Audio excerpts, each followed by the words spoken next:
Good morning. Good morning. Morning sir. ये जो question दिख रहा है आपके सामने, ये हो गया था क्या?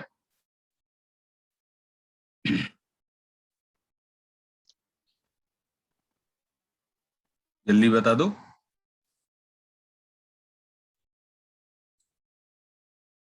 कोई तो बोलो यार, ये ग्लूकोज वाला क्वेश्चन हो गया था क्या?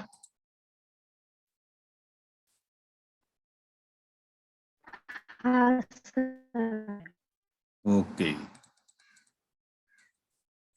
नेक्स्ट, ये एस्पिरिन का क्वेश्चन मेरे ख्याल से मैंने होमवर्क दिया था, या फिर ये भी कर लिया था हम लोगों ने।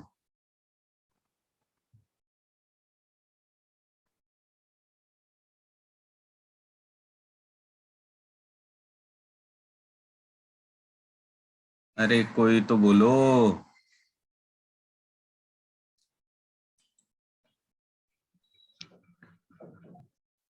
नहीं सर, ये होमवर्क नहीं दिया था। ये होमवर्क नहीं दिया था तो अब कर लो यार।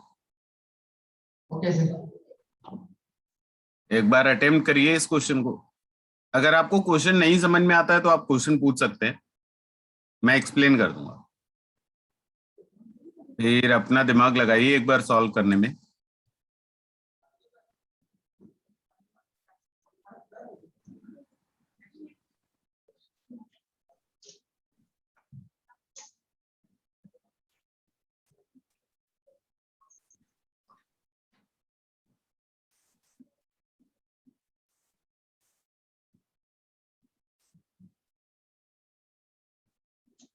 क्वेश्चन सभी को क्लियर है? करना क्या है, समझ में आ रहा है क्वेश्चन में?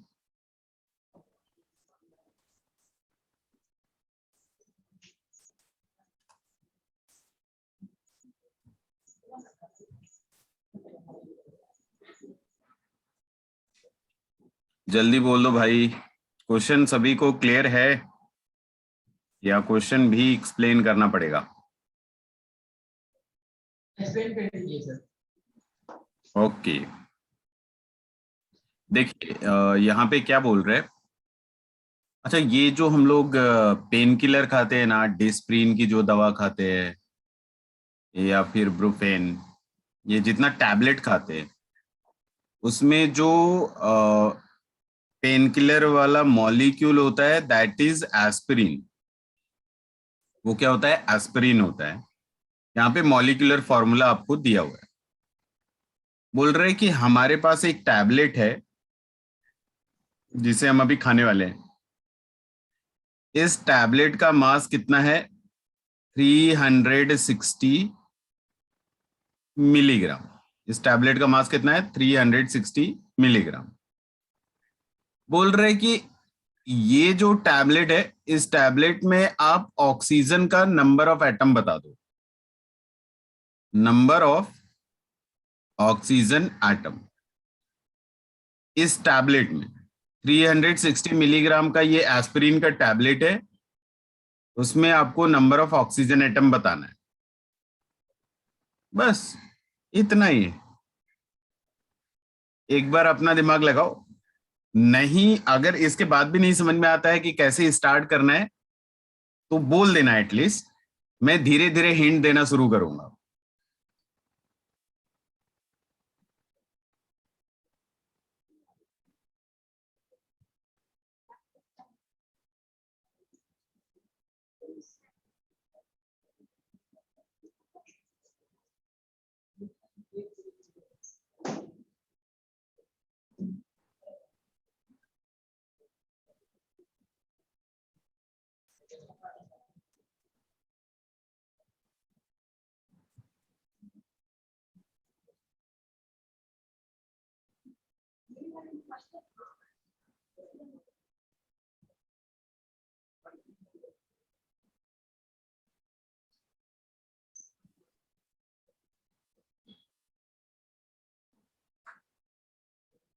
दिमाग काम कर रहा है?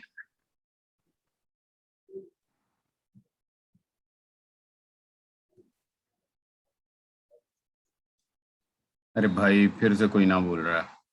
हाँ नहीं, बता दिया करो कि दिमाग काम कर रहा है नहीं कर रहा है, कर पाएंगे या नहीं कर पाएंगे, कुछ तो बता दिया करो।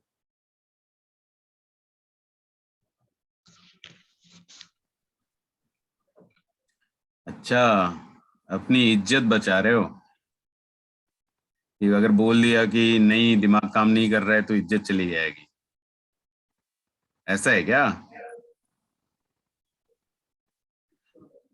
इज्जत मेरे सामने मत बनाओ, किसी और के सामने बनाना। जल्दी बताओ, दिमाग काम कर रहा है? कर सकते हैं इस क्वेश्चन को? सर हाँ। सर लास्ट क्लास में मतलब अटेंड नहीं कर पाई तो मुझे समझ में नहीं आ रहा कैसे करूँ। ओके ओके, तो एक काम करना ना बच्चे, रिकॉर्डिंग अवेलेबल होगा आपके पास, एक बार यूट्यूब पे रिकॉर्डिंग देख लेना और फिर डाउट सेशन में ज्वाइन कर लेना, वहां मैं आपको एक्सप्लेन कर दूंगा सारा कुछ। अभी अगर आप पिछला सेशन पिछला क्लास नहीं अटेंड किए थे तो अभी तो आप बस देखते रहो कि क्या हो रहा है, ठीक है? धीरे धीरे चीजें समझ में आएंगी, ऐसे सडनली तुरंत से सब कुछ समझ में नहीं आएगा, ठीक है? अरे भाई, जो लोग अटेंड किए थे पिछला क्लास वो तो बता दो कि करोगे या मैं करूं? सर आप करा दीजिए। चलो मैं ही कर देता हूं। देखो, थॉट कैसे जनरेट करना है, सोचना कैसे है, हमारा प्रोसेस उधर होना चाहिए कि हमारे दिमाग में चलना चाहिए कि हमको क्या करना है। कैलकुलेशन वगैरह वो सेकेंडरी चीजें होती हैं।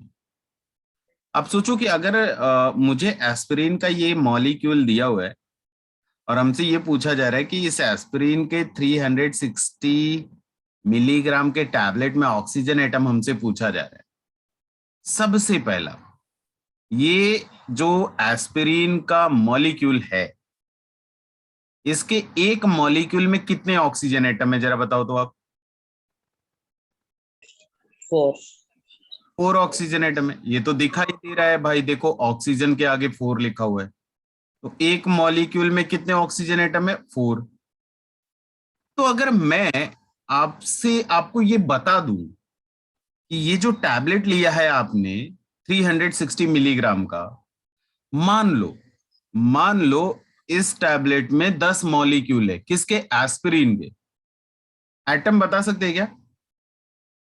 एक एटम में एक मॉलिक्यूल में 4 एटम है, तो 10 मॉलिक्यूल में कितना होंगे? 40 एटम। यही करना रहेगा, मतलब मैं एटम इस टैबलेट में बता सकता हूं। कब बता सकता हूं?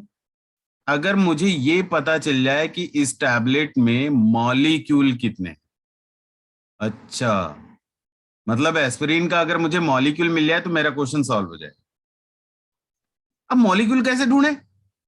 Molecule, number of molecule. अच्छा, यहां मास कैसा दिया हुआ है? ग्राम, मिलीग्राम दिया हुआ है, ग्राम में कन्वर्ट कर सकते हैं। पिछली क्लास में बहुत आराम से आपको समझाया था मैं। क्या आप बताओ, अगर मास ऑफ द सैंपल ग्राम में दिया हुआ है या मिलीग्राम में दिया हुआ है या किलोग्राम में दिया हुआ है तो क्या कैलकुलेट करते हैं हम लोग?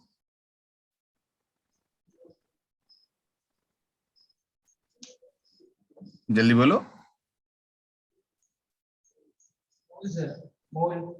मोल कैलकुलेट करते हैं। अगर मास ऑफ द सैंपल आपको ग्राम में दिया जाए या किलोग्राम में दिया जाए या फिर मिलीग्राम में दिया जाए, वहां से हम लोग क्या कैलकुलेट करने का कोशिश करते हैं? मोल कैलकुलेट करने का कोशिश करते हैं।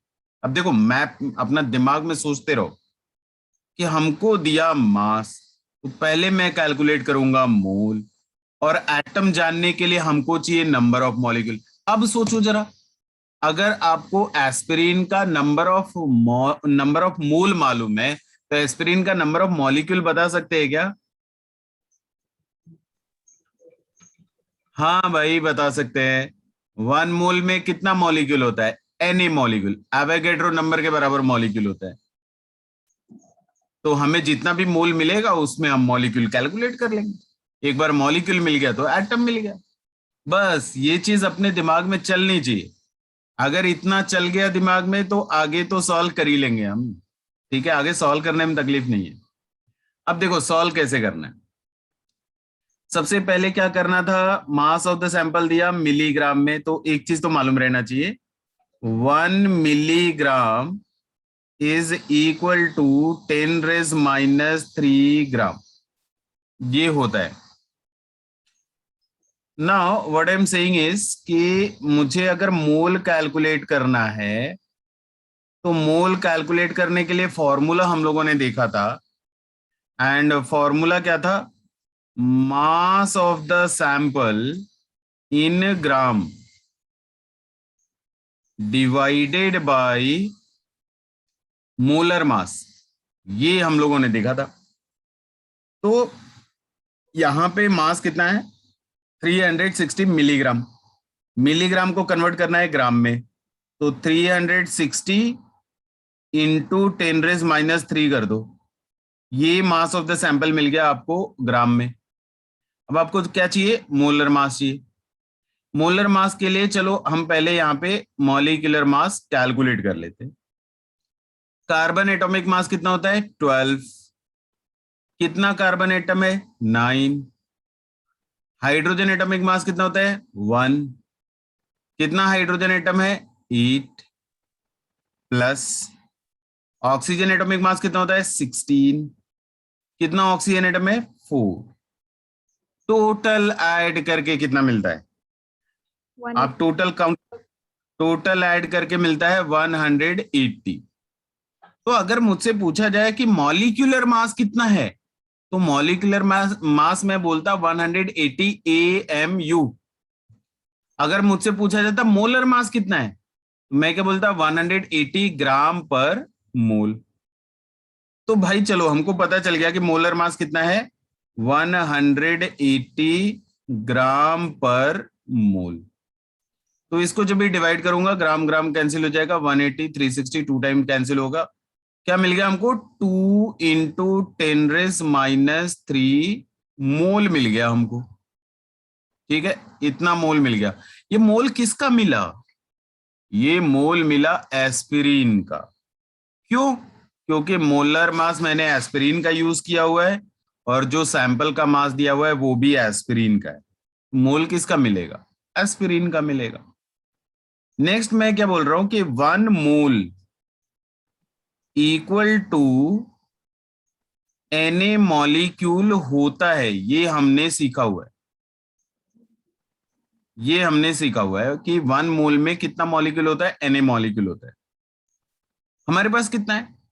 हमारे पास 2 इंटू 10⁻³ मोल है। तो जरा यूज करो यूनिटरी मेथड।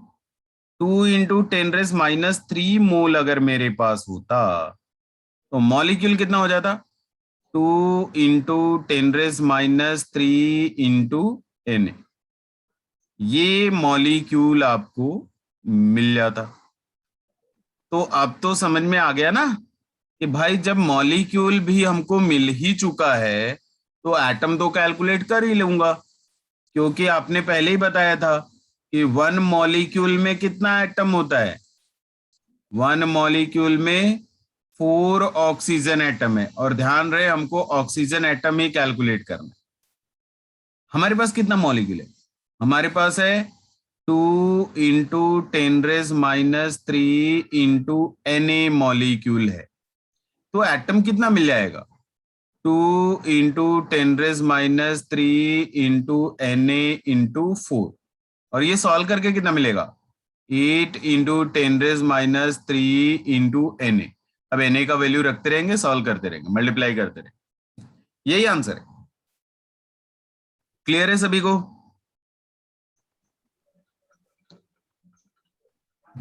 हाँ सर। ओके, किसी को कोई भी डाउट है तो आप पूछ सकते हो, मैं रिपीट कर दूंगा।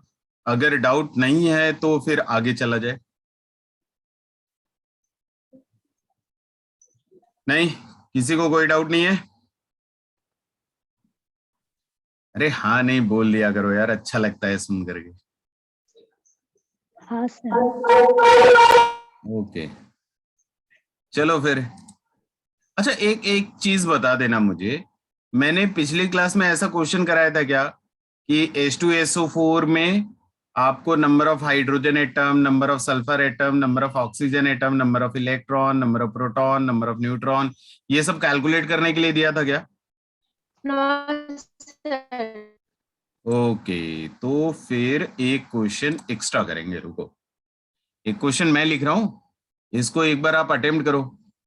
अगर आपने करेक्ट कर दिया तो पार्टी मिलेगा, पार्टी, लेकिन करेक्ट करोगे तो। ठीक है, क्वेश्चन क्या है? क्वेश्चन है calculate number of, first part of the question is hydrogen atom, calculate number of hydrogen atom. Second part is oxygen atom. Third part is sulphur atom. Fourth part is H2SO4 molecule. Fifth part is number of electron. Sixth part is number of proton. Seventh part is number of neutron. बस केवल 7 portion करना है, केवल 7 part करना है। ठीक है, कहां कैलकुलेट करना है? इन 49 gram of H2SO4 sample. H2SO4 sample मतलब क्या करा हुआ है कि मार्केट से गए, सॉलिड वाला सल्फ्यूरिक एसिड खरीद करके ले आए। कितना ले आए? 49 ग्राम। उस 49 ग्राम में आपको बताना है कि हाइड्रोजन का कितना एटम है, ऑक्सीजन का कितना एटम है, सल्फर का कितना एटम है, सल्फ्यूरिक एसिड का कितना मॉलिक्यूल है, कितने इलेक्ट्रॉन है, कितने प्रोटॉन है, कितने न्यूट्रॉन है, सब कुछ, सारा कुछ कैलकुलेट करना है। तो उम्मीद है क्वेश्चन समझ में आ गया होगा। क्वेश्चन ऐसा डिफिकल्ट वाला लैंग्वेज लिखा नहीं हूं मैं, तो एक बार आप ट्राई करो। अगर दिमाग नहीं काम करेगा तो फिर आप पहले ही बोल देना, तो मैं धीरे धीरे हिंट देना शुरू करूंगा आपको। लेकिन पहले एक बार अपना दिमाग लगाओ, एक बार सोचो कि कैसे करना चाहिए।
दिमाग काम कर रहा है, नहीं कर रहा?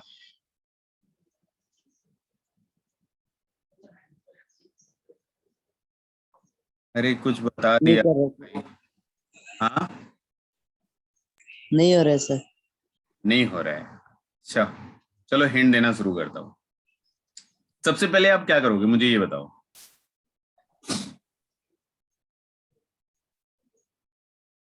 सबसे पहले हम लोगों को क्या करना चाहिए? मास देखो ना यार, सैंपल तो देखो, क्या करना चाहिए। अरे अभी भी नहीं बता रहे यार। अभी तो 2 मिनट पहले बोला था कि अगर मास of the sample gram milligram KG में रहे, क्या मोल निकलना पड़ता है, मोल मोल। मोल ना। ओके, तो एक बात बताइए कि H2SO4 का मोलर मास कितना आता है? हमको मोलर मास बताइए H2SO4 का। 98.079 ग्राम मोल। 98 ही लिख लेते हैं, ये करेक्ट है। 98 ग्राम पर मोल, हाँ लिख ही सकते, इतना तो लिख ही सकते। तो ये क्या मिल गया हमको? मोलर मास मिल गया। तो मोल तो कैलकुलेट कर ही सकते हैं यार। मोल क्या हो जाएगा? Mass of the sample in gram कितना दिया हुआ है? 49 डिवाइडेड बाय मोलर मास कितना? 98। कितना मिला? 0.5 मोल मिल गया हमको। अच्छा, ये मोल किसका मिला जरा बताओ तो। ये मोल किसका मिला हमको? H2S 49 gram of H H2SO4। H2SO4 का ना, H2SO4 का हमको क्या मिल गया? मोल मिल गया। Okay okay. अच्छा, मोल मिल गया तो मॉलिक्यूल कैलकुलेट कर सकते हैं क्या हम लोग? 1 मोल में यस सर। होता है? 1 मोल में Na मॉलिक्यूल होता है। अच्छा अच्छा अच्छा, ठीक है, लिख लिया हमने। 1 mole equal to Na molecule. हमारे पास कितना है? हमारे पास 0.5 मोल है, तो मॉलिक्यूल कितना मिल गया? 0.5 इंटू Na मॉलिक्यूल मिल गया। अच्छा, ये किसका मॉलिक्यूल मिला? ये किसका नंबर है?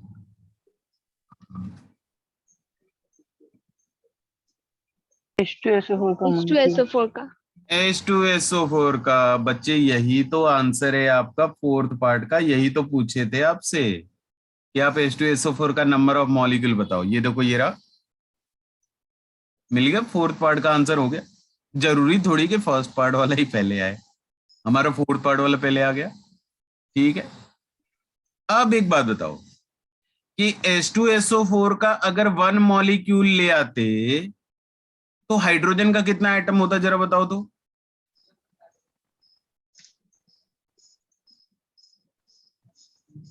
भाई H2SO4 के एक मॉलिक्यूल में कितना हाइड्रोजन एटम है? 2 तो हाइड्रोजन एटम है। गुड। तो लिखो ना, उसको लिखते ही आंसर आ जाएगा यार। 1 molecule, 1 molecule of H2SO4 contain 2 hydrogen atom. 2 hydrogen atom उसके पास रहता है। हमारे पास मॉलिक्यूल कितना है? हमारे पास मॉलिक्यूल है 0.5 into Na। 0.5 into Na molecule है, तो एटम कितना मिल जाएगा? अरे मल्टीप्लाई कर लो यार, एक में 2 है तो 0.5 इंटू Na में कितना होगा? 0.5 इंटू Na इंटू 2। हाँ, ये आंसर है। हाइड्रोजन एटम कितना मिलेगा? 0.5 इंटू 2 क्या होता है? 1। तो हमको क्या मिल गया? Na atom. हाँ बस ये आंसर है, ये आंसर है फर्स्ट पार्ट का, यही आंसर है। फर्स्ट पार्ट में कितना मिलेगा? Na एटम मिलेगा। फोर्थ पार्ट का आंसर कितना था? 0.5 Na था। अब जरा आप खुद से सेकेंड एंड थर्ड पार्ट करो तो। सेकेंड और थर्ड पार्ट आप खुद से फिर से ट्राई करो, देखो बनता है क्या।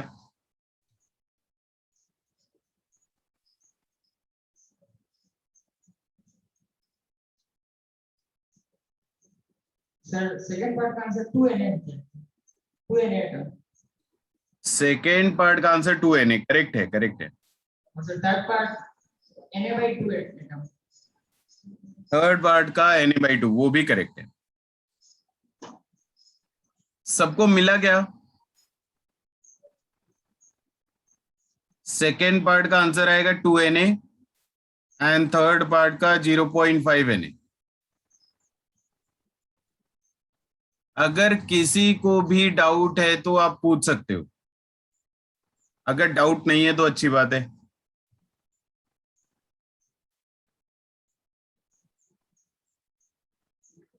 अरे बोलो भाई, किसी को डाउट है क्या? Yes sir. No. Okay, doubt है तो मैं फिर से बता देता हूं। देखो, कुछ नहीं था यार, क्वेश्चन बहुत आसान था। आपको बोला 49 ग्राम H2SO4 है। आपको उस 49 ग्राम में हाइड्रोजन का एटम, ऑक्सीजन का एटम, सल्फर का एटम और H2SO4 का मॉलिक्यूल काउंट करना था। तो मैंने आपको समझाया, यही हुआ है कि अगर आपको मास ऑफ द सैंपल ग्राम में दिया हुआ है तो सबसे पहले क्या करेंगे, मोल कैलकुलेट करेंगे। मास of the sample in gram divided by molar mass. Molar mass calculate करने आता है हम लोगों को, क्योंकि हमने पिछली क्लास में सीखा था H2SO4 का मोलर मास 98 ग्राम पर मोल आता है। तो हमने वैल्यू रख दी, मोल कितना मिला, 0.5 मोल। मतलब H2SO4 का कितना मोल है मेरे पास, 0.5 मोल है। अब मैं जानता हूं कि 1 मोल में कितना मॉलिक्यूल रहने वाला है, 1 मोल में Na के बराबर मॉलिक्यूल रहने वाला है। हमारे पास कितना मोल है, हमारे पास 0.5 मोल है, ये हमने कैलकुलेट करा। तो 0.5 मोल में कितना मॉलिक्यूल होगा, 0.5 into Na। Unitary method, just multiply कर देना है। तो ये मिल गया हमको नंबर ऑफ मॉलिक्यूल, किसका, H2SO4 का। तो भाई यही तो पूछा गया था आपसे, फोर्थ पोर्शन। अब क्या करूं मैं, अब नंबर ऑफ हाइड्रोजन कैलकुलेट करने के लिए हमने क्या बोला कि H2SO4 का मॉलिक्यूल तो हमको दिख ही रहा था कि H2SO4 के एक मॉलिक्यूल में हाइड्रोजन का कितना एटम है, 2 एटम है। वो मैंने लिख लिया, 1 मॉलिक्यूल के पास कितना एटम है, 2 एटम है। हमारे पास मॉलिक्यूल कितना था, हमारे पास 0.5 इंटू Na मॉलिक्यूल था, रख दिया हमने। तो हाइड्रोजन एटम कितना मिल जाएगा, वो भी मल्टीप्लाई कर दो, कितना मिला, Na एटम। तो ये हमारा क्या हो गया, फर्स्ट पार्ट का आंसर हो गया। अब अगर मुझे सेकेंड या थर्ड पार्ट करना होता तो मैं क्या बोलता, मैं फिर से सिमिलर स्टेटमेंट बोलता। पहले तो ये पूछता कि भाई एक बात बताओ कि H2SO4 के एक मॉलिक्यूल में ऑक्सीजन का कितना एटम है, जल्दी बोलो। 4 एटम। तो अगर मैं 1 मॉलिक्यूल H2SO4 का लिखता तो 1 molecule is having 4 oxygen atom. हमारे पास टोटल मॉलिक्यूल कितना था, 0.5 इंटू Na मॉलिक्यूल था। एटम कितना मिल जाएगा, अगर हमसे मल्टीप्लाई हो सके तो 0.5 इंटू 4 जिस दिन हो जाएगा हमसे, उस दिन 2 इंटू Na आ जाएगा, और वही आंसर है ऑक्सीजन एटम का। सल्फर ढूंढना होता तो मैं क्या बोलता, भाई देखो H2SO4 का फॉर्मूला हमने देखा हुआ है, तो एक मॉलिक्यूल में कितना सल्फर एटम है, एक वन। तो 1 molecule is going to contain 1 sulphur atom. हमारे पास मॉलिक्यूल कितना था, 0.5 इंटू Na मॉलिक्यूल था। तो सल्फर एटम कितना मिलेगा, भाई इतना ही मिलेगा, 0.5 इंटू Na एटम मिलेगा बस। हाँ, तो यही आंसर है, मैंने कहाँ डिफरेंट बताया, यही तो है। अभी भी किसी को डाउट है? No sir. ओके, अब कैलकुलेट करते हैं इलेक्ट्रॉन, प्रोटॉन एंड न्यूट्रॉन। इसको कैलकुलेट करते हैं। देखो इसमें थोड़ा सा, ज्यादा नहीं, बहुत थोड़ा सा दिमाग लगाना पड़ेगा। अगर मैं आपसे ये पूछूं कि मेरे पास 1 मॉलिक्यूल है, 1 मॉलिक्यूल किसका है, H2SO4 का। तो इस 1 मॉलिक्यूल H2SO4 में इलेक्ट्रॉन कितने हैं, बता सकते हैं क्या? कैसे बताएंगे? देखो, पहले आप बताओ कि हाइड्रोजन एटम के पास कितने इलेक्ट्रॉन होते हैं? 2 into 1.67 into 10 to the power 20. Hydrogen atom के पास एक ही इलेक्ट्रॉन होता है भाई। Hydrogen atom atom hydrogen atom के पास एक ही इलेक्ट्रॉन होता है। कितना हाइड्रोजन एटम है? 2 हाइड्रोजन एटम है। अच्छा अच्छा, ओके। तो हाइड्रोजन, दोनों हाइड्रोजन का हमने इलेक्ट्रॉन लिख लिया। प्लस सल्फर, सल्फर सल्फर के सिंगल एटम में कितना इलेक्ट्रॉन है?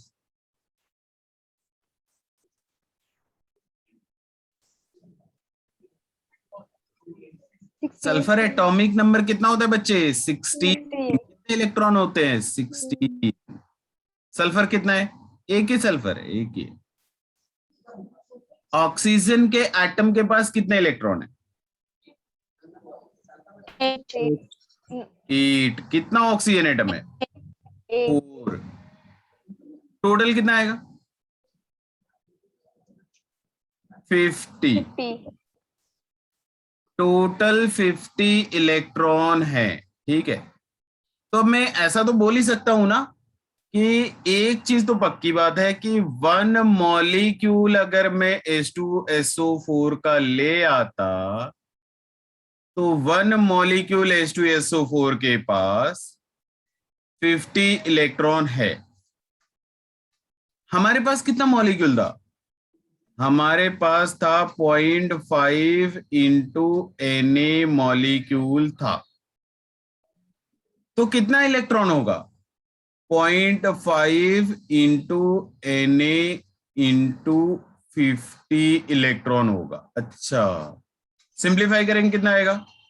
25 Na इलेक्ट्रॉन आएगा। हाँ, यही आंसर है, ये आंसर है। यही तो ढूंढना था ना हमको। समझ में आया नहीं आया? आया सर। यस सर, आ गया। ओके। अच्छा, इसके बाद का पोर्शन था कि आपको प्रोटॉन भी बताने थे। कितने प्रोटॉन है? अगर कॉमन सेंस लगाएंगे ना, सेम होगा सर। बस सेम ही बताएंगे, दिमाग ही नहीं लगाएंगे। क्यों? क्योंकि भाई H2SO4 क्या है? न्यूट्रल। तो जितना पॉजिटिव चार्ज होगा उतना ही निगेटिव चार्ज होगा। इलेक्ट्रॉन निगेटिव होता है, प्रोटॉन पॉजिटिव होता है। तो जितना इलेक्ट्रॉन मिलेगा उतना ही प्रोटॉन मिलेगा, बस हो गया। या फिर दूसरा तरीका, हमको मालूम है कि इलेक्ट्रॉन प्रोटॉन के बराबर आता है अगर मॉलिक्यूल न्यूट्रल है। तो प्रोटॉन भी तो 50 ही आएगा एक मॉलिक्यूल में। फिर ये सॉल्व भी तो ऐसे ही करेंगे, आंसर वापस से 25 नहीं आएगा। क्लियर है? Yes sir. ओके। अब ये लास्ट पोर्शन जिसमें आपको न्यूट्रॉन ढूंढना था, न्यूट्रॉन एक बार फिर से आप ट्राई करो। तो एक बार फिर से ट्राई करो न्यूट्रॉन, देखो मिलता है क्या।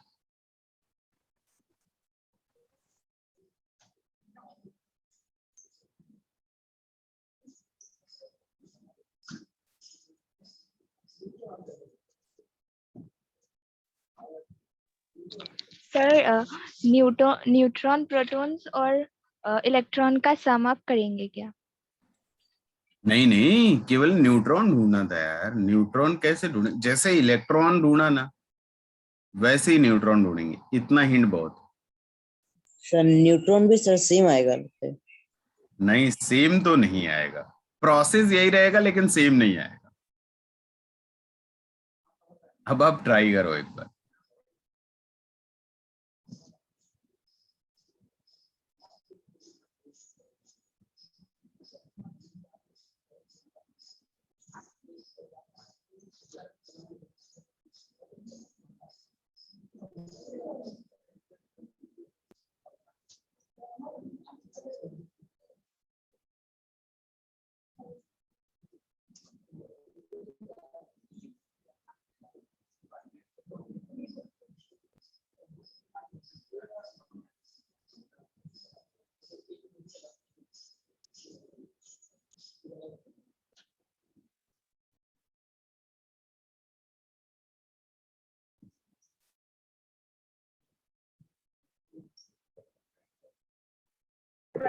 Sir, is it 40 neutron?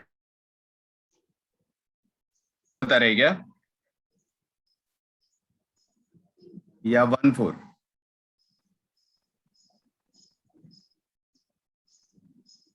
एक बार फिर से बताइए, 40 या 14? 40. 40. सर 48। 48। अरे 48 इंटू 0.5 कौन करेगा? मैं 24 Na आएगा। चलो करते, एक बार करते, ठीक है। देखो कैसे करना है। अगर मैं 1 मॉलिक्यूल H2SO4 का ले आऊं तो 1 मॉलिक्यूल H2SO4 कैसा दिख रहा होगा भाई? ये दिखेगा H2SO4। हमको क्या काउंट करना है यहाँ पे? न्यूट्रॉन काउंट करना है। तो आप एक बात बताओ, हाइड्रोजन एटम के पास कितने न्यूट्रॉन है?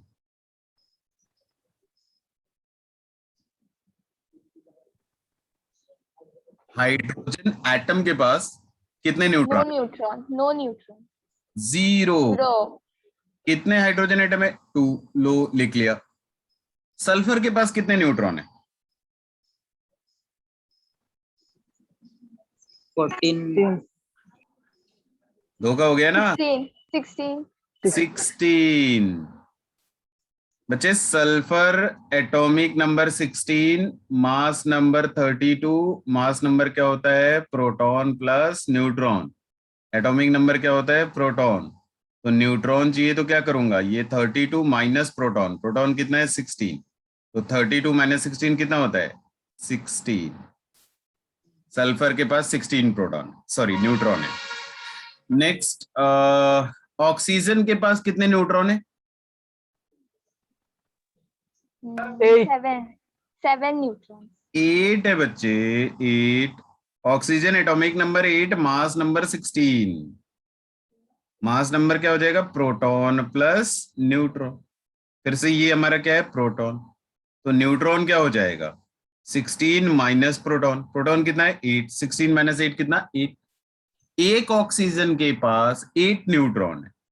कितना ऑक्सीजन है? 4। टोटल कितना आया? Sir, 40. 48। टोटल मिला आपको 48। तो 48 न्यूट्रॉन होगा। तो मतलब मैं ये बोल सकता हूं कि 1 मॉलिक्यूल के पास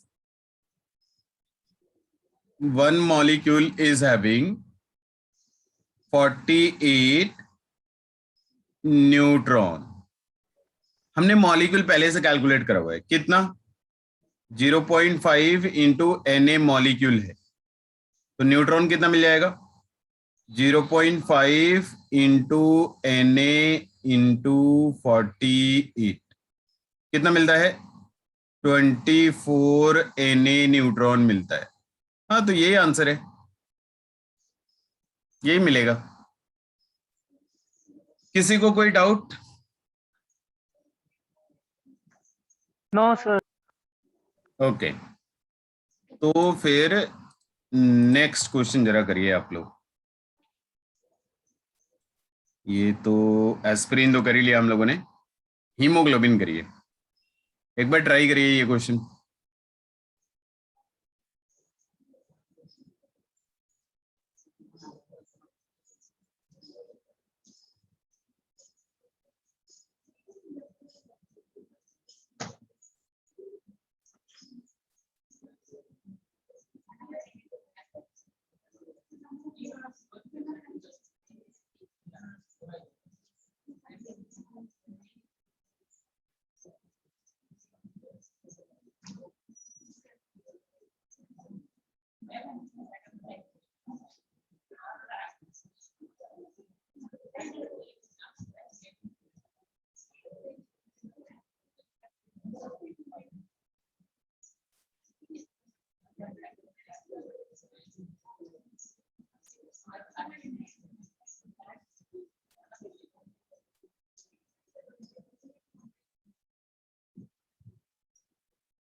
आंसर जिसका भी 4 आ रहा है करेक्ट है।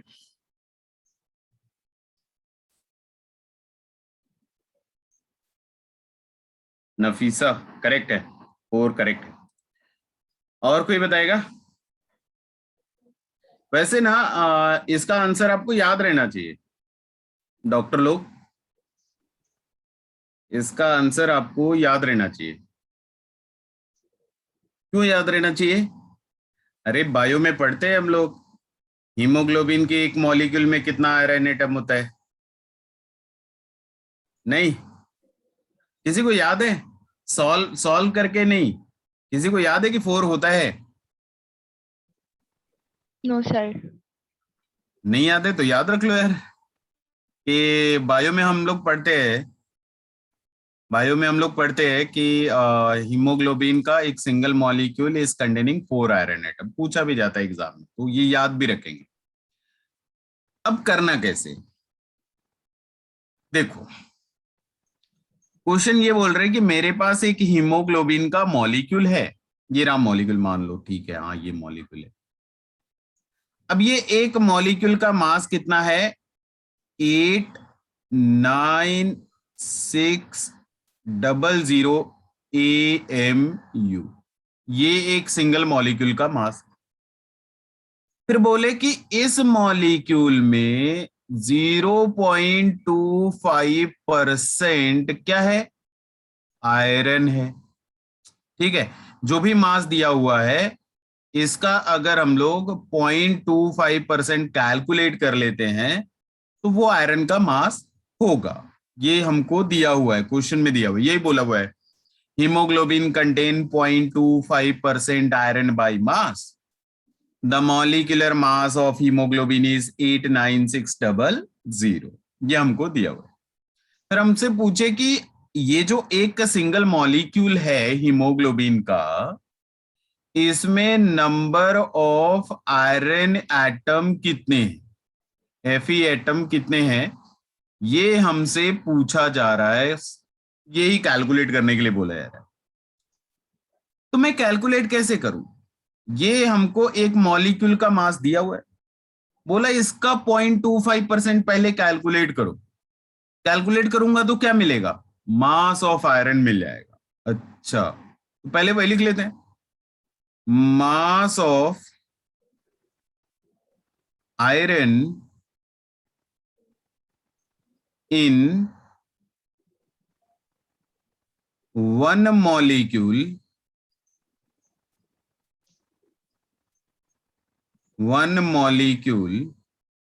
Of haemoglobin. कैसे कैलकुलेट करूंगा? 89600, ये एक मॉलिक्यूल का मास था, इसका 0.25% कैलकुलेट करो, कितना आता है बताओगे क्या? 224 ग्राम। 24.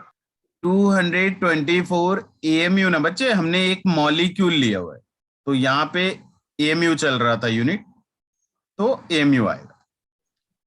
अब हमको क्या चाहिए? नंबर ऑफ आयरन एटम चाहिए। तो नंबर ऑफ एटम का फॉर्मूला भी हमने पहली क्लास में सीखा था। नंबर ऑफ एटम क्या होता है?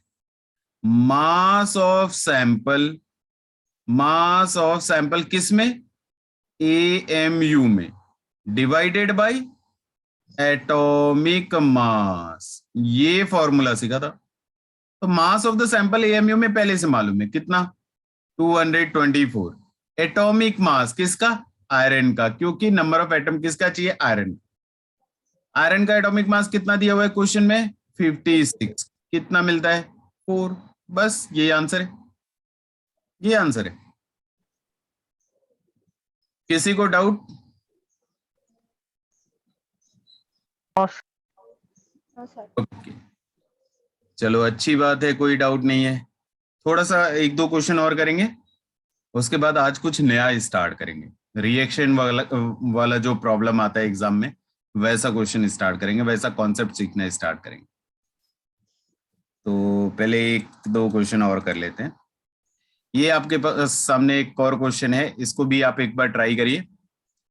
बोल रहे हैं कि हीमोग्लोबिन है, सॉरी इंसुलिन है, और इंसुलिन का मिनिमम मॉलिक्यूलर मास आपको कैलकुलेट करना है, और उस मिनिमम मॉलिक्यूलर मास में 3.2% सल्फर है बाई मास। तो एक बार अपना दिमाग इस्तेमाल करिए।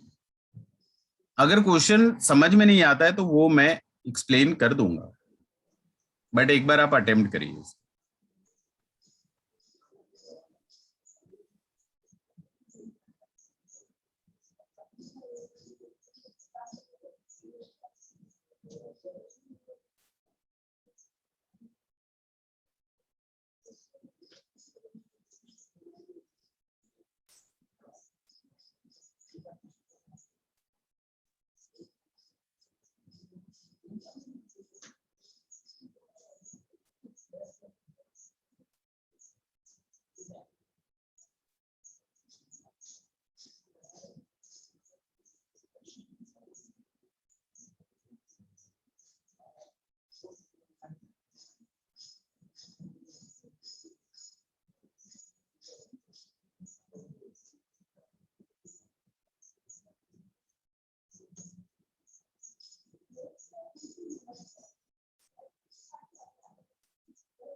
दिमाग कम कर रहे,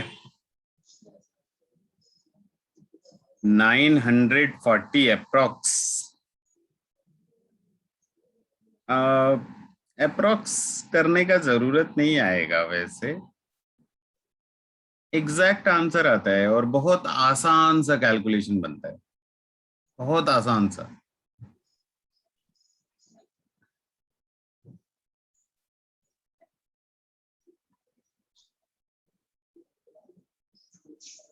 नहीं बच्चे, नफीसा और ट्राई करो थोड़ा, उसमें बता रहा हूं ना, बहुत आसान कैलकुलेशन बनता है, बिल्कुल डिफिकल्ट कैलकुलेशन नहीं है। आपको अप्रोक्सीमेशन करने की जरूरत ही नहीं पड़ेगा, ऐसा कैलकुलेशन बनता है। तो चलिए इस क्वेश्चन में थोड़ा दिमाग लगेगा, तो मैं बताता हूं, ठीक है? आप सुनिए। पहले तो कुछ एक चीजें, इस क्वेश्चन को स्टार्ट करने से पहले मैं कुछ चीजें बता दूं कि इंसुलिन एक पॉलीमर होता है। पहले तो पॉलीमर सुनते ही हमारा दिमाग काम करना बंद कर देता है। ये एक ना बहुत लार्ज मॉलिक्यूल है, एकदम से लार्ज मॉलिक्यूल हम लोग बनाने जा रहे हैं, और उस लार्ज मॉलिक्यूल को नाम दे रहे इंसुलिन, उसी को पॉलीमर बोलते हैं। और ये लार्ज मॉलिक्यूल बना कैसे, छोटे छोटे छोटे छोटे मॉलिक्यूल को जोड़ जोड़ करके, जोड़, जैसे ट्रेन नहीं है, ट्रेन का एक कंपार्टमेंट जोड़ा, दूसरा कंपार्टमेंट जोड़ा, ऐसा जोड़ते जोड़ते एक चेन बना रहे, वैसे ही छोटे छोटे मॉलिक्यूल जोड़ते जाएंगे, एक लार्ज मॉलिक्यूल मिलेगा, उसे हम लोग बोलते हैं पॉलीमर। और इंसुलिन खुद क्या होता है, पॉलीमर होता है। बिल्कुल करेक्ट, महफूज करेक्ट आंसर बता रहे हो, 1000 AMU आएगा। देखते कैसे आता है। तो अभी तक हम लोगों ने क्या देखा कि इंसुलिन क्या है, एक लार्ज पॉलीमर है। तो मान लो आपको ना ऐसा एक लार्ज पॉलीमर मैं दे रहा हूं, ऐसा एक बहुत बड़ा सा मॉलिक्यूल है इंसुलिन। अब मैं क्या बोल रहा हूं कि इस लार्ज मॉलिक्यूल का एक छोटा सा पोर्शन हमको ले आना है, एक छोटा सा पोर्शन, और इस पोर्शन में ना 3.2% सल्फर होना चाहिए बाय मास, ये बोला जा रहा है। मतलब इतना तो आपको रखना ही पड़ेगा। तो वो छोटे से पोर्शन का आप मास बता दो, ये पूछा जा रहा है आपसे। पहले तो हमको एक बात बताओ, हमको ये जो पोर्शन है इसका क्या चाहिए, मिनिमम मास चाहिए। मतलब ये पोर्शन हमको क्या लेना पड़ेगा, छोटा से छोटा लेना पड़ेगा। कैन आई से वन थिंग, ऐसा बोल सकता हूं क्या कि अगर आपको ये पोर्शन छोटा से छोटा रखना है तो उस पोर्शन में सल्फर एटम भी कम से कम रखना पड़ेगा। ऐसा बोल सकता हूं, नहीं बोल सकता हूं? बोल सकते हैं सर। ओके, तो मिनिमम कितना सल्फर एटम रख सकते हैं? क्या हम 0 सल्फर एटम रख सकते हैं क्या? नो। नहीं, 0 रखूंगा तो 3.2% कैसे आएगा? नहीं आ सकता, तो 0 नहीं रख सकते। अच्छा, 0.5 सल्फर रख सकते हैं क्या? अरे 0.5 कैसे रखूंगा? आधा एटम कभी सुना है कि आधा एटम यहां है, आधा एटम कहीं और घूम रहा है? अरे ऐसा कुछ नहीं होता। तो मिनिमम कितना रखना पड़ेगा हमको? 1 सल्फर एटम तो रखना ही पड़ेगा। अच्छा, नेक्स्ट क्वेश्चन है, क्या मैं 1 से ज्यादा सल्फर एटम रख सकता हूं?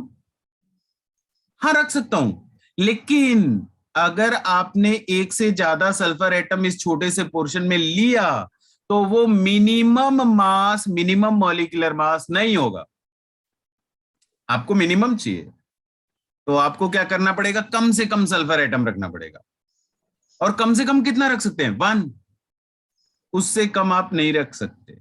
मतलब ये एक बात तो पक्की है कि इस पोर्शन में कितना सल्फर एटम होना चाहिए? 1 सल्फर एटम तो आएगा ही आएगा। बस इतना अगर आप समझ गए, क्वेश्चन सॉल्व। इतना ही करना है। अब मैं क्या बोल रहा हूं कि मान लो इस छोटे से पोर्शन का जो मॉलिक्यूलर मास है वो आप मान लो कुछ x AMU है, ठीक है, मान लेते हैं। तो इस x का 3.2% करूंगा तो सल्फर का मास मिल जाएगा। तो मैं लिख लेता हूं, mass of sulphur. Mass of sulphur कितना लिखूंगा? इट इज x का कितना कर लू, 3.2%। और वो सल्फर का मास कितना होगा? 1 एटम का ही तो मास होगा, क्योंकि हमको पहले से पता है कि उसमें 1 सल्फर एटम है। और 1 सल्फर एटम का मास कितना होता है?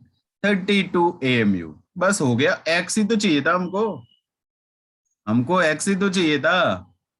कितना मिला आंसर? 1000 AMU। आप सॉल्व कर लो एक्स के लिए। 32 इंटू 100 डिवाइडेड बाई 3.2 करेंगे तो कितना मिलेगा? 1000 AMU मिलेगा, और वही हमारा फाइनल आंसर हो जाएगा। किसी को डाउट?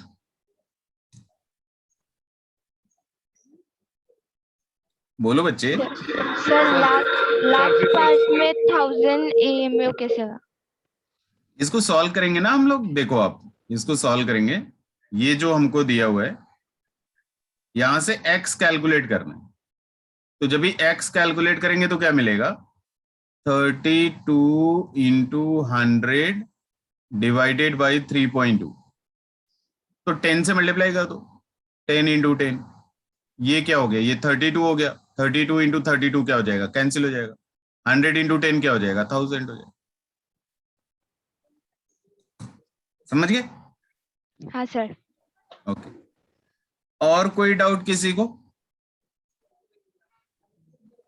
एनीवन? नहीं? चलो, तो अब तक हम लोगों ने जितना किया उसमें मोल का वो वाला फॉर्मूला जिसमें नंबर यूज होता है, number of particle divided by Avogadro number, वो वाले फॉर्मूले का जम के यूज करा। और दूसरा formula mass of the sample divided by molar mass, वो भी फॉर्मूला हम लोगों ने जम के यूज करा और उससे रिलेटेड थोड़े बहुत जितने क्वेश्चन बनने थे वो हम लोगों ने कर लिए। ठीक है, अब हम लोगों को इस चैप्टर के नेक्स्ट पोर्शन में एंट्री मारना है, जहां पे ऐसे वाले क्वेश्चन बनते हैं जो रिएक्शन बेस्ड होते हैं। आपको रिएक्शन दिया रहेगा या रिएक्शन आप पहले से जानते रहोगे, फिर उसमें मोल और कुछ मास कैलकुलेट करना रहेगा, ऐसा क्वेश्चन आएगा। तो फिर उस वाले पोर्शन को हम लोग स्टार्ट करते हैं। ये पोर्शन कहीं ज्यादा इंटरेस्टिंग है, लेकिन अगर सीखेंगे तो ठीक है। सर ये x का सर कोई यूनिट नहीं होगा क्या? 1000 का साथ कोई यूनिट? एक्स एएमयू लिखा था ना मैंने स्टार्टिंग में एज्यूम कर लिया था कि x is what, minimum molecular mass is x AMU. तो x का वैल्यू 1000 आ रहा था, तो आंसर क्या हो जाएगा 1000 एएमयू। यूनिट एएमयू रहेगा। मॉलिक्यूलर मास पूछा था ना, एक मॉलिक्यूल का मास पूछा है तो हम लोग एएमयू में बताएंगे। ठीक है, अरे हाँ बोल दो, नहीं हाँ सर। बोल दो नहीं, ठीक है। ठीक है, चलो तो नेक्स्ट स्टार्ट करने जा रहे हैं। यहाँ पे कुछ एक डेफिनेशन है आपके सामने केमिकल रिएक्शन का। तो ये डेफिनेशन एज सच मतलब ठीक है यार, केमिकल रिएक्शन कोई पूछेगा नहीं, डेफिनेशन कोई पूछेगा नहीं, बट फिर भी ऐसे ही जान लेते हैं हम लोग कि केमिकल रिएक्शन क्या होता है। कि रिएक्टेंट को जब भी आपस में रिएक्शन कराते हैं रिएक्टेंट को लेकर के, तो रिएक्टेंट के मॉलिक्यूल के बीच में एटम का लेन देन होता है, एटम का एक्सचेंज होता है। उससे क्या होता है, प्रोडक्ट का फॉर्मेशन हो जाता है। उसी को हम लोग नाम क्या देते हैं, केमिकल रिएक्शन। हाँ ठीक है, यही लिखा हुआ है। बोल रहे rearrangement of atom between various molecule of reactant to form new molecule the product is called chemical reaction. उसको हम लोग नाम क्या देते हैं, केमिकल रिएक्शन नाम दे देते हैं। Now the next is stoichiometry. Stoichiometry बहुत ज्यादा इंपॉर्टेंट नहीं है, आप काम की चीज पे हम लोग मूव करते हैं। Stoichiometry is just a number. उससे अच्छा है आप इस डेफिनेशन को देखो, ओपन हो जाओ भाई। स्टोशियोमेट्रिक कोफिशिएंट, पिछला वाला डेफिनेशन ना तो कोई पूछेगा कभी आपसे और ना ही यूज होगा, लेकिन ये जो डेफिनेशन है ये आपको मालूम रहना चाहिए और बहुत अच्छे से क्लियर रहना चाहिए, क्योंकि ये सब अब यूज होगा आने वाले क्वेश्चंस। तो स्टोशियोमेट्रिक कोफिशिएंट क्या होता है, ये जो सामने लिखा है ये आपका मर्जी पड़े लिखो या ना लिखो, कोई फर्क नहीं पड़ता, लेकिन मैं जो लिख रहा हूं वो जरूर लिख लेना। ये अभी मैं जो लिखने जा रहा हूं वो जरूर लिख लेना। तो मैं क्या बोल रहा हूं, it is the number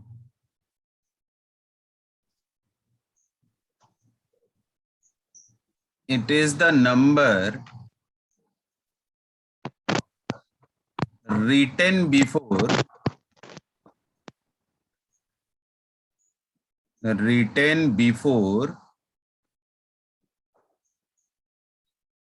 a chemical reaction, sorry, a chemical compound,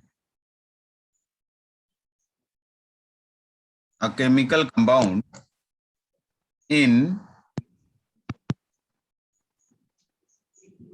balanced chemical reaction.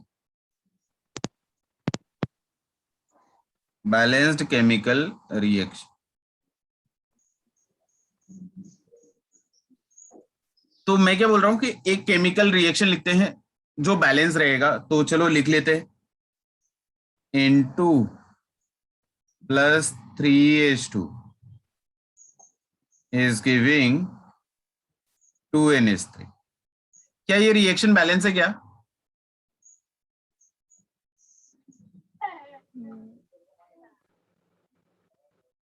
अरे आंखें भी खराब है लगता है। बैलेंस है सर, बैलेंस है।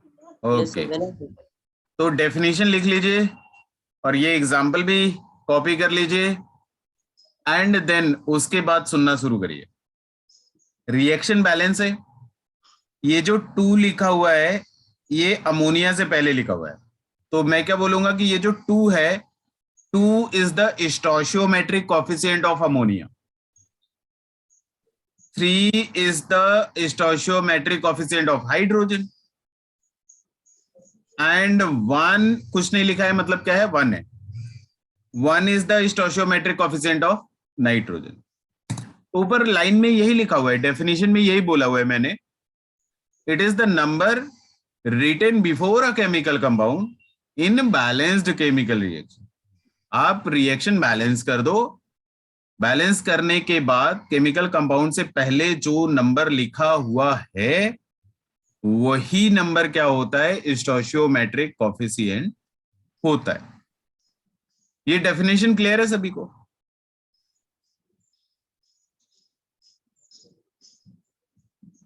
अरे नो सर, अच्छे से नहीं हुआ। डेफिनेशन अच्छे से क्लियर नहीं है तो फिर से बता देता हूं. आप कोई भी बैलेंस्ड रिएक्शन लिखो, कोई भी, मान लो हमने दूसरा रिएक्शन लिख लिया, ऐसा लिख लिया कि हाइड्रोजन है, आयोडीन, चलो ऑक्सीजन से रिएक्ट कराते हैं, O2 से रिएक्ट करा और वाटर बना लिया. और अगर मैं इसको बैलेंस करूं तो यहाँ 2 लिख लो, इसे 2 लिख लो. देखो ये रिएक्शन बैलेंस है, बैलेंस है ना? हाँ सर।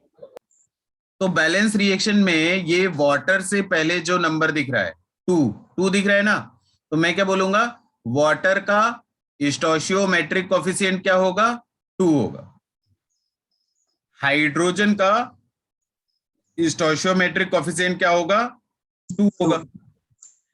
ऑक्सीजन का स्टोइचियोमेट्रिक कोएफिशिएंट कितना होगा, 1. तो वही डेफिनेशन है जो आप देख रहे हो ना, वही डेफिनेशन है.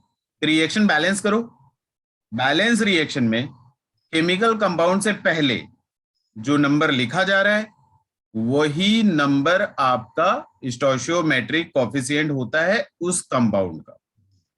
डेफिनेशन क्लियर है सभी को? हाँ सर. यस हाँ सर। सर. ओके, अब आगे चलते हैं. देखिए आगे और ज्यादा इंपॉर्टेंट हो जाता है, तो ये भी लिखना शुरू करेंगे हम लोग.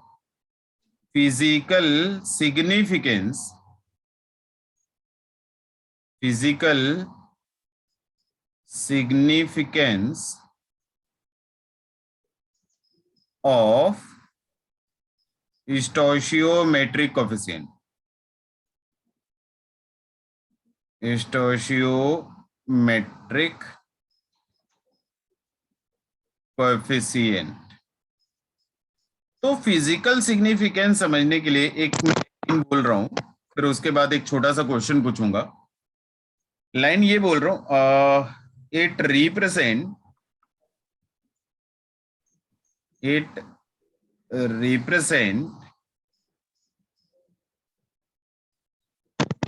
the mole of, it represent the mole of reactant, it represent the ratio of mole of, just a correction, it represent the ratio of mole of reactant. It represent the ratio of mole of reactant getting consumed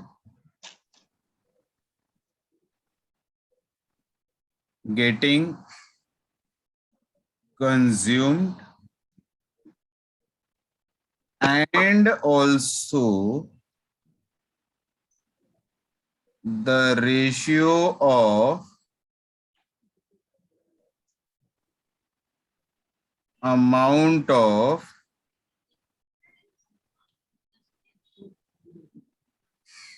product produced. पहले आप copy करो. It represent the ratio of, अच्छा इसमें थोड़ा सा और add on करना पड़ेगा, रेशियो ऑफ, अच्छा मोल बोल ही दिया था, चलो ठीक है कोई बात नहीं, ठीक है फिर मोल जब भी बोल ही दिया था. ये कॉपी कर लो. समझते हैं ये स्टेटमेंट क्या लिखा हुआ है वो हम लोग समझेंगे, बट समझने से पहले एक क्वेश्चन का आंसर करेंगे. मैं फिर से वही रिएक्शन लिख रहा हूं जो एग्जांपल में लिया था. मान लो हमने नाइट्रोजन को रिएक्ट करा दिया, किसके साथ? हाइड्रोजन के साथ, और अमोनिया बना लिया, 2NH3 बना लिया। हमको मालूम है कि ये रिएक्शन बैलेंस है, और अगर स्टोइचियोमेट्रिक कोफिशिएंट की बात करी जाए तो 2 is the stoichiometric coefficient of ammonia, 3 is the stoichiometric coefficient of hydrogen, and 1 is the stoichiometric coefficient of nitrogen. अब देखो, अब मैं एक स्टेटमेंट बोल रहा हूं, आपको बताना है स्टेटमेंट ट्रू है या फॉल्स है, ठीक है? आपको ये बताना है। मैं क्या बोल रहा हूं कि 1 ग्राम नाइट्रोजन 3 ग्राम हाइड्रोजन के साथ रिएक्ट करके 2 ग्राम अमोनिया बनाएगा। ट्रू है या फॉल्स है? ट्रू। क्वेश्चन वाला फिर से बोलिए ना सर। मैं फिर से बोल देता हूं। क्वेश्चन ये बोल रहा था मैं कि 1 ग्राम नाइट्रोजन, स्टोइचियोमेट्रिक कोफिशिएंट देख लेना सबका, ठीक है? स्टोइचियोमेट्रिक नाइट्रोजन का 1, हाइड्रोजन का 3, अमोनिया का 2। तो मैं उसी अकॉर्डिंग बोल रहा हूं कि 1 ग्राम नाइट्रोजन 3 ग्राम हाइड्रोजन से रिएक्ट करके 2 ग्राम अमोनिया बनाएगा। ट्रू है या फॉल्स है? ट्रू। और कोई? 2 ही लोग हैं क्या इधर? True sir. True sir. Okay okay, तो पहले तो फॉल्स है, ट्रू नहीं है। आप देखो यहाँ पे मैंने कुछ लिखा हुआ था, तो यहाँ पे अमाउंट बोल रहे थे। अमाउंट का यूनिट क्या होता है? Amount is also mole. Amount का यूनिट क्या होता है? मोल, ठीक है? आपको ये समझना है कि ये जो स्टोइचियोमेट्रिक कोफिशिएंट होता है ना बच्चे, वो मोल को रिप्रेजेंट करता है, मोल को, मास को नहीं। ये दिमाग में छाप लेना बहुत अच्छे से। जो स्टोइचियोमेट्रिक कोफिशिएंट होता है वो किसको रिप्रेजेंट करेगा? मोल को रिप्रेजेंट करेगा, मास को रिप्रेजेंट नहीं करता। यही चीज तो मैंने यहां पे लिखा हुआ है। अब देखो, यही लिखा हुआ है, it represent the ratio of mole of reactant getting consumed and also the ratio of amount या मोल ऑफ प्रोडक्ट प्रोड्यूस। ये हमेशा स्टोइचियोमेट्रिक कोफिशिएंट किसको रिप्रेजेंट करेगा? मोल को रिप्रेजेंट करेगा। ये कभी भी मास या वॉल्यूम को रिप्रेजेंट नहीं करेगा। क्लियर है ये? यस। ओके, अब मैं आपको बताता हूं कि अगर मान लो मुझे मास के टर्म्स में बोलना ही होता, मेरी इच्छा ही है कि नहीं मैं मास के टर्म्स में ही बोलूंगा, तो कैसे बोलना है उसका तरीका क्या है कि अगर मैं रिएक्शन लिखूं N2 प्लस 3H2, ये आपका क्या दे रहा है? 2NH3 दे रहा है। अब मैंने आपको क्या बोला कि ये जो स्टोइचियोमेट्रिक कोफिशिएंट है वो मोल को रिप्रेजेंट करेगा।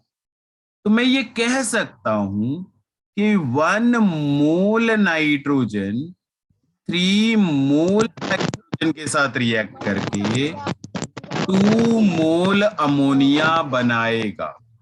ये तो मैं बोल ही सकता। Now, if you want to say this statement in mass, in terms of mass या ग्राम में अगर आप बोलना चाहते हो, तो अब मैं कैसे बोलूंगा? देखो, 1 मोल नाइट्रोजन का मास कितना आएगा आप कैलकुलेट कर लेना। नाइट्रोजन एटॉमिक मास 14 होता है, तो 14 इंटू कितना आएगा? 28। 1 मोल नाइट्रोजन का मास कितना आएगा? 28 ग्राम आएगा। और 3 मोल हाइड्रोजन का मास कितना आएगा? 6 ग्राम आएगा। ठीक है? 1H2 का मास कितना होता है? 2 होता है, तो 3H2 का मास कितना होगा? 6 होगा। मोल बोल रहे तो 6 क्या बोल देंगे? 6 ग्राम बोल देंगे।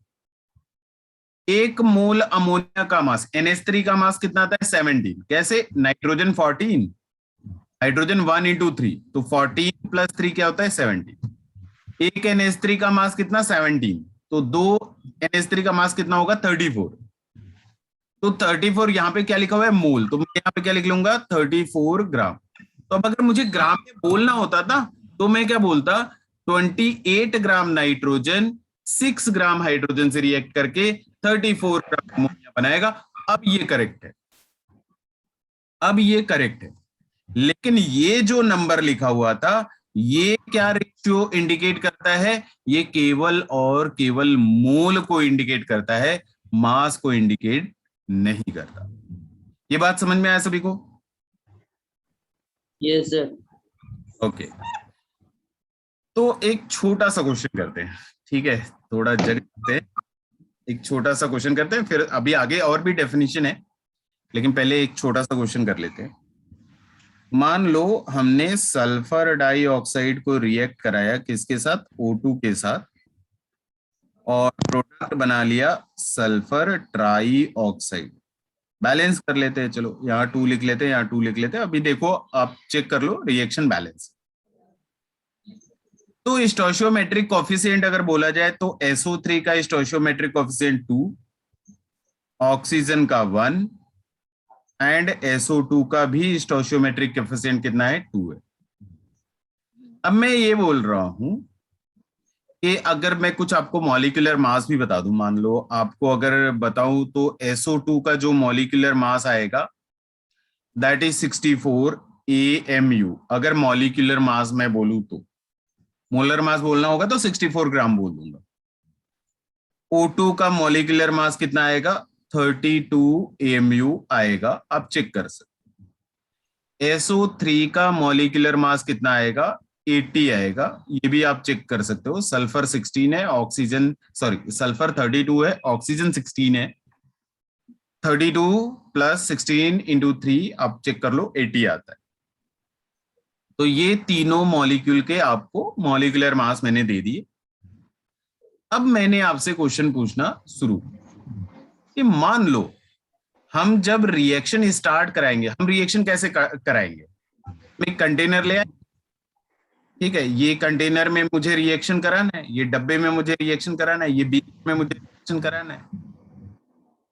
तो मैं क्या करूंगा, इसमें सल्फर डाइऑक्साइड और ऑक्सीजन दोनों ले आऊं, तो दोनों रिएक्टेंट आपस में रिएक्ट करके प्रोडक्ट बनाएंगे। तो मेरा क्वेश्चन ये है कि मान लो 128 ग्राम मैंने सल्फर डाइऑक्साइड लिया एंड 32 ग्राम ऑक्सीजन लिया और आपस में मिक्स कर दिया, रिएक्शन स्टार्ट कर दिया। आपको बताना है कि SO3 कितना बनेगा, पहला क्वेश्चन। दूसरा क्वेश्चन, सेकंड क्वेश्चन, हमने लिया यहाँ पे 64 ग्राम और इधर लिया 32 ग्राम, फिर से मिक्स कर दिया। आपको बताना है कि प्रोडक्ट कितना बनेगा, ये क्वेश्चन है आपका। अब एक बार ट्राई करो, आप देखो बनता है क्या।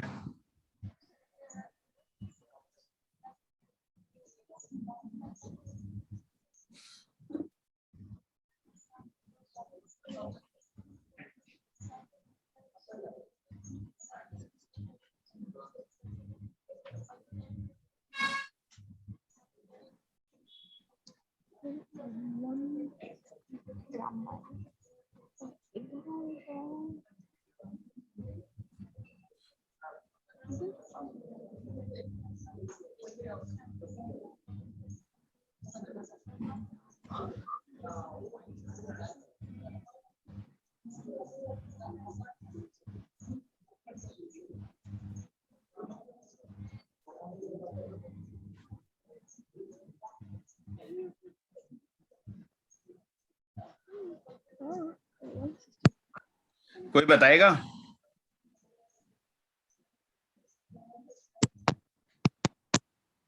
अच्छा, चैट में बताओगे। 160 ग्राम। महफूज, हाँ, फर्स्ट वाले का आंसर 160 ग्राम करेक्ट है, करेक्ट है। सेकंड,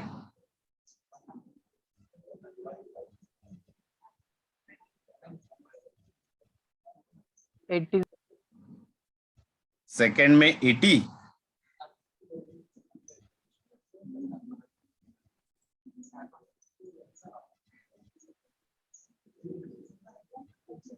96 भी ऑप्शन में आ रहा है। फ्रीन नफीसा 160। ओके, अच्छा अच्छा। सरदास 98 98 98 98 भी आ सकता है क्या? 98 क्यों बता रहे हैं? 98 से अच्छा तो 96 बता दे, थोड़ा समझ में आता। अच्छा, मैं स्टार्ट करूं? चलो मैं स्टार्ट करता हूं, एक बार समझते हैं इसको। 80 80 करेक्ट होगा। ठीक है, देखते हैं क्या बोल रहा था। हमको ये मालूम है कि 2 मोल SO2 1 मोल O2 के साथ रिएक्ट करके 1 मोल ना, जस्ट 1 मोल O2 के साथ रिएक्ट करके 2 मोल SO3 बनाएगा। तो 2 मोल SO2 का मास कितना हो जाएगा बच्चे? 64 इंटू 2 ग्राम, कितना आता है? 128 ग्राम। और 1 मोल O2 का मास कितना है? 32 ग्राम। तो ये तो हमें दिख ही रहा था यार कि अगर इसका 2 मोल लिया तो कितना? 128, वही यहाँ पे लिखा हुआ था। अगर 1 मोल लिया, मास कितना? 32, वही यहाँ पे लिखा था। तो इसका कितना बनेगा? 2 मोल। तो 2 मोल का मास कितना होगा? 1 मोल का मास कितना? 80। तो 2 मोल का मास कितना होगा? 160 ग्राम। हाँ करेक्ट है, करेक्ट, बिल्कुल करेक्ट। अब किसी के दिमाग में ऐसा चलता है, कैसा चलता है देखो, 128 प्लस 32 इक्वल टू 160। अच्छा ऐसा भी होता है क्या? 128 32 160। अच्छा आ तो रहा है यार, 160 आ तो रहा है। अच्छा इसको बोलते हैं मास कंजर्वेशन, नहीं इसी को बोलते हैं मास कंजर्वेशन। अच्छा, तो फिर आपका दिमाग काम करा, बोले जब इतना आसान है तो 64 प्लस 32 इक्वल टू 96। लो भाई, इतना टेंशन में क्यों? तो फिर उधर से आंसर आएगा, बोलेगा ये गलत है। ठीक है, ऊपर के केस में ये करेक्ट हो गया था, नीचे करेक्ट नहीं है, गलत है। नीचे जो आंसर आएगा वो 80 ही आएगा, 80 ग्राम आएगा। कैसे, क्यों गलत है? अब वो समझने का कोशिश करते। देखो मैं क्या बता रहा हूं कि क्यों गलत है, पहले वो समझ लेते हैं, क्योंकि वो ज्यादा जरूरी है। क्या नहीं करना है वो समझना भी बहुत ज्यादा जरूरी होता है। मैं आपको ये बोल रहा हूं, देखो ऊपर के स्टेटमेंट से एक चीज तो हमको क्लियर है कि जब भी 128 ग्राम सल्फर डाइऑक्साइड लेंगे तो ये 32 ग्राम ऑक्सीजन से रिएक्ट करेगा। ठीक है, अच्छा ठीक है। तो यहां पे हमने 32 ग्राम लिया तो था, लेकिन ये आपका 128 नहीं था। अब क्या होगा? अब ये होगा कि जब भी रिएक्शन स्टार्ट करेंगे, रिएक्शन स्टार्ट तो हो जाएगी, ये जो SO2 का मास है ये ऑक्सीजन से रिएक्ट भी करेगा, लेकिन लेकिन इसका 64 ग्राम जब खर्चा हुआ होगा ना, तो इसका 16 ग्राम ही खर्चा होगा। क्यों क्यों ऐसा क्यों? अरे 128 से रिएक्ट कर रहा था 32, तो 64 से कितना रिएक्ट करेगा? 16 ही तो रिएक्ट करेगा। 128 का आधा कर रहा हूं मैं, हाफ करूंगा तो कितना आ जाएगा? 64 आ जाएगा। तो यहां भी तो हाफ करना पड़ेगा नहीं? अगर आप 64 ग्राम खर्चा कर रहे हो तो इसका कितना खर्चा होगा? ऑक्सीजन का कितना खर्चा होगा? 16 खर्चा होगा, मतलब 16 बच गया। अच्छा अच्छा, रिएक्शन जब भी एंड हुआ होगा तो ऑक्सीजन बच जाएगी और सल्फर डाइऑक्साइड पूरी तरीके से खर्चा हो जाए, ये वाला सीन है।